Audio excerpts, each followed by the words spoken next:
Bonjour et bienvenue sur DigiSchool. Je suis Julie Jovignot, votre enseignante en mathématiques, et nous allons voir ensemble une méthode de diagonalisation des matrices qui utilise le polynôme caractéristique.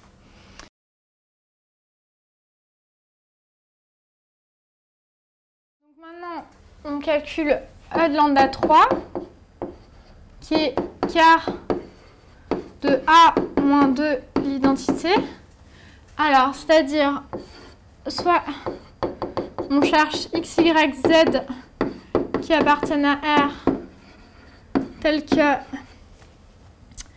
donc A moins 2 l'identité, ça fait 0, 0, 1, 1, moins 1, 1, moins 1, 1, moins 2, de x, y, z égale 0, 0, 0.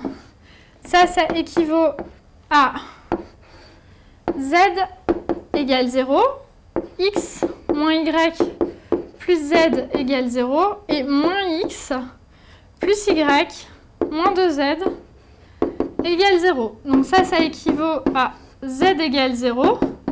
Et si vous regardez, x moins y égale 0, moins x plus y égale 0, donc ces deux équations sont les mêmes. Donc on n'a plus qu'à fixer un paramètre.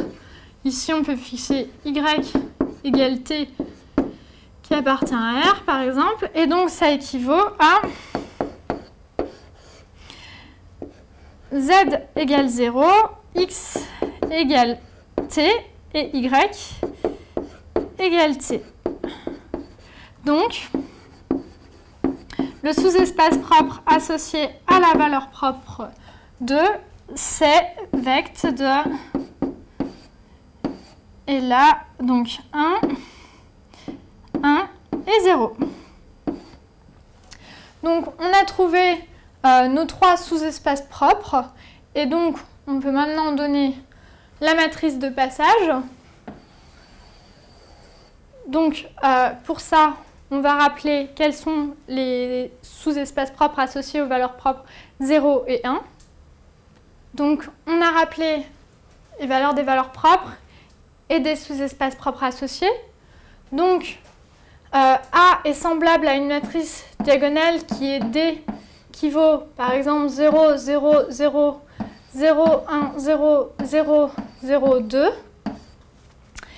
Et la matrice de passage de la base canonique à la base de vecteurs propres, c'est P qui est égal à, et donc là, on met les vecteurs propres exactement dans l'ordre où on a mis les valeurs propres. Donc là, on met un vecteur propre associé à la valeur propre 0.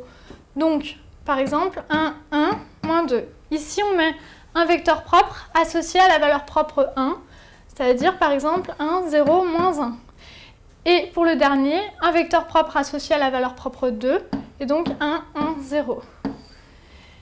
Donc voilà la valeur de P, et D égale P-1 à P. Pour conclure, j'espère que cette vidéo vous a été utile, et je vous dis à bientôt sur DigiSchool.